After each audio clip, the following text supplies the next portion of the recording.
आपने 1 अक्टूबर को एक लेटर लिखा है जिसमें आपने प्रेसिडेंट को एड्रेस किया है, प्राइम मिनिस्टर को एड्रेस किया है, लॉ मिनिस्टर को भी एड्रेस किया है। इमीडिएट रिलीज के लिए आपने मिस्टर वांगचुक के लिए लेटर लिखा है। क्या अभी तक आपको कोई रिस्पॉन्स मिला है?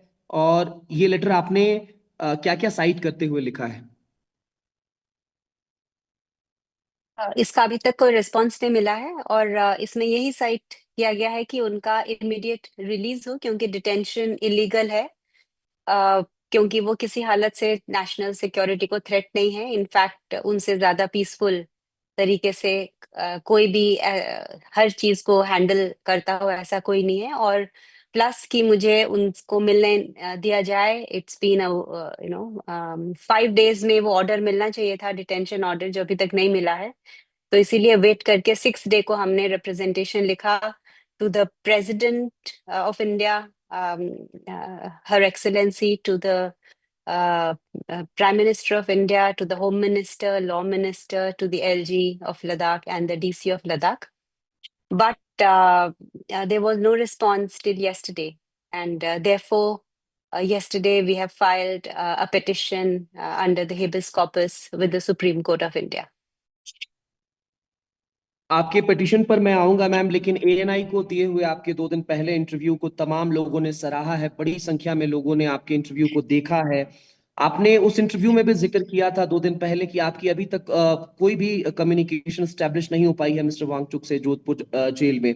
क्या अभी इन दोनों दिनों के बीच में आपने कम्युनिकेशन स्टैब्लिश करने का प्रयास किया, और क्या कोई सक्सेस आपको मिल पाई है बातचीत करने में, कोई लेटर लिखने में, कोई जुडिशियल हेल्प? बिल्कुल नहीं। सिर्फ एपेक्स बॉडी के एक मेंबर से कॉल आया था कि डीएसपी ने उनको कहा है कि कुछ लोग उनको मिल सकते हैं। तो मैंने कहा मुझे वो चाहिए इन राइटिंग, लेकिन आज तक नहीं आया है। लेकिन उसके बीच ये बहुत कहना जरूरी है कि मुझे एक तो दिल्ली में हर जगह फॉलो किया जा रहा है। मैं जहां भी जाती हूँ मेरे पीछे एक गाड़ी लगाई हुई है। वो कौन है, किसने लगाई है, ये मुझे नहीं पता। और सेकेंडली जो मेरे क्लोज उनको परसेप्शन है कि जो स्टाफ हयाल के मेरे साथ क्लोजली काम करते थे, उनको कस्टडी में डिटेन किया गया है, पुलिस कस्टडी में। और उनके साथ बहुत ही बुरा बर्ताव किया जा रहा है, उनको पीटा जा रहा है, उनको मेंटली और फिजिकली टॉर्चर किया जा रहा है। ये इनके नाम है डॉक्टर सेतान नोरबू, जो हमारे यूनिवर्सिटी के वार्डन है, जो एक स्टूडेंट जिसकी तबीयत खराब थी उनको लेके हॉस्पिटल गए, तो वहीं से उनको पकड़ के ले गए। द ओनली रीजन उनको पकड़ के ले जाने का ये है कि वो मेरी गाड़ी लेके गए थे, क्योंकि हमारे कॉमन्स में हम बिलीव करते हैं लास्ट मिनट जो भी गाड़ी मिले, तो वो शायद मेरी गाड़ी में देखा उनको, तो इसलिए उनको पकड़ के ले गए। और जैसे ही मैं दिल्ली आ गई, तो जो सीआरपीएफ हयाल के बाहर रखे हुए थे 3 जगह पे 10-10, 15-15 लोग, वो भी डीएस्केलेट कर दिए गए हैं। तो एक तरफ तो सोनम से मिलने नहीं दिया जा रहा, उनकी मेडिसिन देना, उनकी प्रोटेक्शन, उनकी वेलबींग का ना मुझे कुछ पता है ना किसी को कुछ पता है। कोई और भी जोधपुर में जब उनको मिलने गए तो मिलने नहीं दिया। तो एक तरफ से उनको डिटेन किया जा रहा है इतने इनह्यूमन वे से, और सेकेंडली हमारे ऊपर विच हंटिंग और जोर कर दी गई है। जब कुछ पेपर्स में नहीं मिला सीबीआई और आईटी डिपार्टमेंट और वो सबको, तो अभी फिजिकली हमारे स्टाफ को ले जाके उनको फिजिकली और मेंटली टॉर्चर किया जा रहा है, जो बिल्कुल भी सही नहीं है। This is inhuman, this is against human rights, कि आप बिना वजह किसी को भी लेके जा रहे हो और फिर उनको आप मेंटली और फिजिकली टॉर्चर कर रहे हो। तो this is the reason that we had to move Supreme Court, because हर चीज यहाँ पर जो है बिल्कुल इलीगल है और बिना वजह के हमें परेशान करने के लिए किया जा रहा है। और मैंने आज अपने ट्विटर हैंडल में @गीतांजलि आंगमो में ये एक वीडियो भी रिलीज किया है, जो पंकज प्रसून रिपोर्टर थे। फेब्रुवरी में जब ये ट्रोलिंग शुरू हुई कि सोनम चाइनीज एजेंट है और डीप स्टेट एजेंट है और पाकिस्तान के ये हैं, तो तभी बहुत सारे न्यूज चैनल्स ने उनको इसके बारे में लिखा था, और ये हमने उनके अगेंस्ट एक डेफेमेशन केस किया था जो कि वो हार गए थे। और उनका मैंने वीडियो भी आज रिलीज किया है, पंकज प्रसून का, जो वो पब्लिकली अपोलोजाइज कर रहे हैं कि ये राइट विंग नैरेटिव फैलाने वाले लोग हमें ये देते हैं। और जब हमने पूछा कि आप अपना इतने बड़े आदमी पर आप आरोप लगाने के पहले आप क्यों कुछ चेक नहीं करते हो, तो वो कह रहे थे कि चेक करने का टाइम ही नहीं दिया जाता, वो रैट रेस में जर्नलिज्म को है कि पहले कौन बताए। तो मैंने तो ये देखा कि जर्नलिज्म, मीडिया, हर जगह पर ट्रुथ के सर्च जो उनका काम है, कि जो रियलिटी है जो एक आम जनता को नहीं पता उनको वो बताना, वो नहीं करके हम टीआरपी बटोरने के आड़ में, रैट रेस करने के आड़ में, हम ये नहीं सोचते हैं कि हम किसी की जिंदगी बर्बाद कर रहे हैं, किसी की लाइफ की पूरे काम के ऊपर हम टार्निश कर रहे हैं उसकी इमेज। तो ये वीडियो बिल्कुल without mincing any words apologise करते हुए पंकज प्रसून कह रहे हैं कि उनको ये करवाया गया। जो राइट विंग ट्विटर हैंडल्स हैं, सोशल मीडिया हैंडल्स हैं, उनको वो भेजा गया और उनको टाइम नहीं दिया गया उसको पब्लिश करने का, और वहां से बस सेंसेशनलाइजेशन शुरू हो जाता है, क्योंकि लोगों को ये करना अच्छा लगता है। किसी बुरे को आप अच्छा कहोगे तो उसमें किसी को इंटरेस्ट नहीं है, पर कोई जो आइकन है, कोई सेलिब्रिटी है, कोई जो इंस्पिरेशन है लोगों का, उसके बारे में बुरा कहेंगे तो वो सेंसेशनलाइजेशन लोगों को पसंद आता है, और लोग इस पे इसको यूज कर रहे हैं। तो इसमें क्लियरली है कि ये विच हंटिंग, जो मैंने आपको पिछले इंटरव्यू में कहा था, जो हमारे साथ 4 साल से शुरू हुआ है, जो कि एफसीआरए लाइसेंस नहीं दिया, फिर यूजीसी हमारा रजिस्ट्रेशन नहीं दिया, फिर हमारे पीएसयू फंडिंग, पीएसयू को, सारे पीएसयूज को प्रेशर है हमें फंड ना करे, ये सब तो चल ही रहा था पिछले 3 सालों से। अभी 1 महीने से तो सीबीआई, आईटी, लैंड वापस ले जाना, ये सब नैरेटिव्स किए गए। उसके पहले 6 महीने पहले चाइनीज एजेंट, आईएसआई एजेंट, ये सब की विच हंटिंग हुई। और अभी तो फिजिकली सोनम को डिटेन कर दिया, और हमारे जो स्टाफ हैं उनको फिजिकली और मेंटली टॉर्चर कर रहे हैं। तो अगर हमारे स्टाफ को वो इतना फिजिकली और मेंटली टॉर्चर कर रहे हैं जस्ट बिकॉज वो सोच रहे हैं कि वो मेरे या सोनम के क्लोज हैं, तो मुझे इस बात का बहुत डर है कि वो सोनम के साथ क्या कर रहे होंगे, और क्यों नहीं हमें उनके बारे कुछ बता रहे होंगे। So I am very very worried, क्योंकि वो 15 दिन तक उन्होंने खाना नहीं खाया था।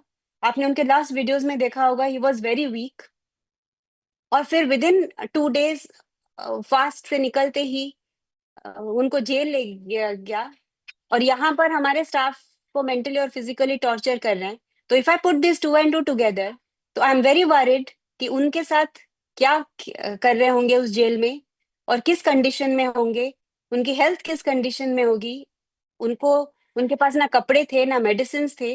हमने एक दिन, हमको कहा गया कि जैसे ही वहां रुकेंगे तभी फ्लाई करके जाएंगे तो हमसे बात कराई जाएगी, लेकिन तब से लेके आज तक 7वां दिन है, आज 1 हफ्ता हो गया है। इवन एनएसए एक्ट कहता है कि 5 दिन के अंदर अंदर डिटेंशन ऑर्डर देना चाहिए, ओनली एक्स्ट्रा ऑर्डिनरी कंडीशंस हो तो आप 15 दिन तक दे सकते हो, और इसमें कोई एक्स्ट्रा ऑर्डिनरी कंडीशन है नहीं। प्लस उन्होंने कहा था कि जैसे उस दिन वो लैंड करेंगे हमको डिटेंशन ऑर्डर भी भेजेंगे और उनसे बात भी करवाएंगे। So I want this message to reach each nook of the, पूरे देश भर में फैलना चाहिए कि इंडिया में एक सेलिब्रिटी, जो सब पूरा देश जिसके लिए रैली कर रहा है, जिसने ग्रास रूट पे काम किया, अगर उसके साथ ये हो सकता है और उसकी जस्टिस को इतना डिले हो सकता है, और उसको अब जस्टिस, तो एक कॉमन मैन की क्या हश्र है इस कंट्री में। एक कॉमन मैन का क्या रिकोर्स है, वो कहाँ जाएगा? पुलिस के पास जाएगा, मीडिया के पास जाएगा, जस्टिस के पास जाएगा, कहाँ जाएगा अपनी प्रॉब्लम को लेके? क्योंकि किसी को, जो मैंने पिछले 1 हफ्ते में देखा, ये भारत विश्व गुरु तभी बनेगा जब हम सच पे खड़े होंगे। सत्यमेव जयते हमारा वो है, नारा है इस देश का। और हर जगह मैं देख रही हूँ, चाहे वो मीडिया हो, चाहे वो कहीं भी हो, वहां झूठ का सहारा लिया जा रहा है। चाहे वो होम मिनिस्ट्री हो, नैरेटिव बनाने का सहारा लिया जा रहा है। तो सच ही नहीं है अगर इस देश में, तो कहाँ से सत्यमेव जयते होगा, और कहाँ से हम विश्व गुरु बनेंगे? मतलब मुझे ताज्जुब है जिस तरह से इसको हैंडल किया जा रहा है, और जिस तरह से इसको मिस हैंडल किया जा रहा है, और जिस तरह से ये फॉल्स नैरेटिव बनाए जा रहे हैं, जब क्लियरली एक जर्नलिस्ट ने पब्लिकली अपोलोजाइज किया है और बोला है कि हमें ये प्रेशराइज किया जा रहा था, टाइम नहीं दिया जाता है, कि जब गलत नैरेटिव देके किसी को फंसाया जा रहा है, और जब किसी ने अपोलोजाइज किया है कि ये हमें नैरेटिव जबरदस्ती बनाया गया, और ये सब एविडेंस होते हुए भी आप एनएसए में एक हफ्ते तक किसी को रखते हो बिना कुछ इंफॉर्मेशन के, और बिना वजह उस इंसान के इंस्टीट्यूट के स्टाफ को आप ले जा रहे हो, फिजिकली और मेंटली टॉर्चर करते हो, उनको बीटअप करते हो। तो एक कॉमन मैन का क्या है यहाँ पर रिकोर्स, इनजस्टिस के अगेंस्ट, या उनके साथ जो अनफेयरनेस हो रहा है उसके अगेंस्ट?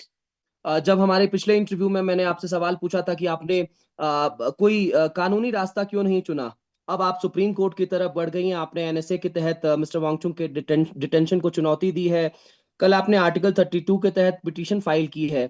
अगर आप बता पाए कि अब आप सुप्रीम कोर्ट पहुंची हैं, क्या कुछ साइट किया गया है, और अब आपने ट्वीट भी कर दिया इसको?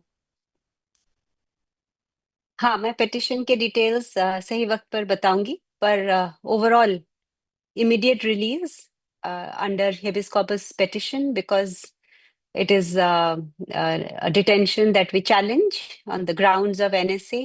हम challenge करते हैं इस पर, और the I need the orders to meet him and to check his condition and to know how he is and where he is. So it's for uh, release, safety and protection.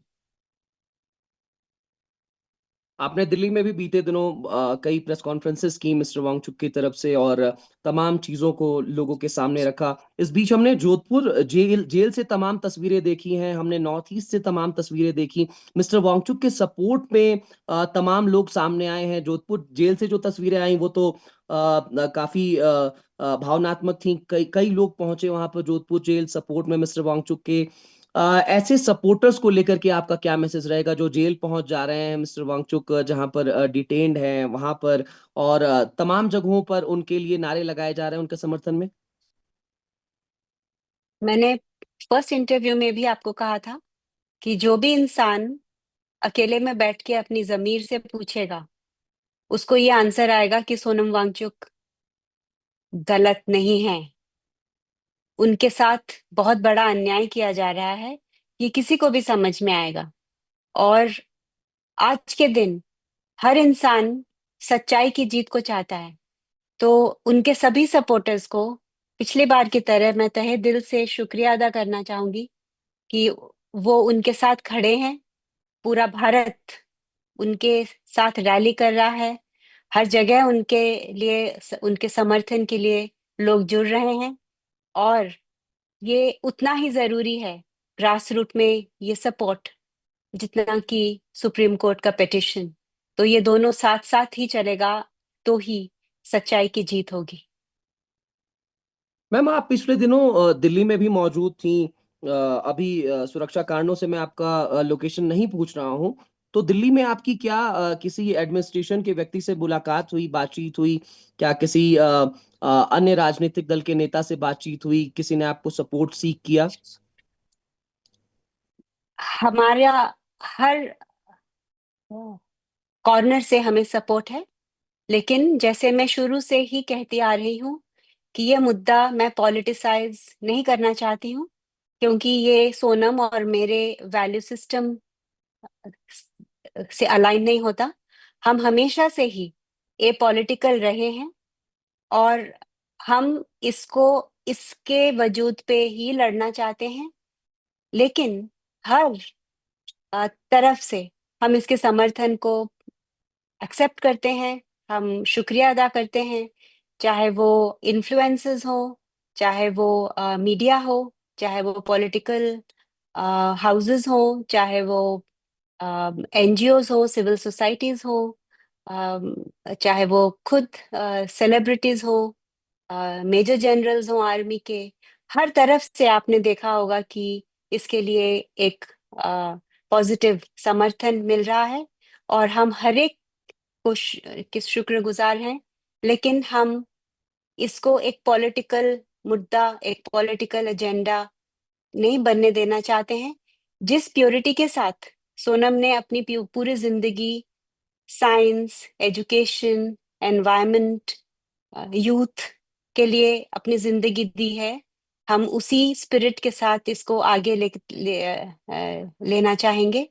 और इसलिए मैंने यहाँ पर किसी से अभी तक press के अलावा मेरी मुलाकात नहीं हुई है।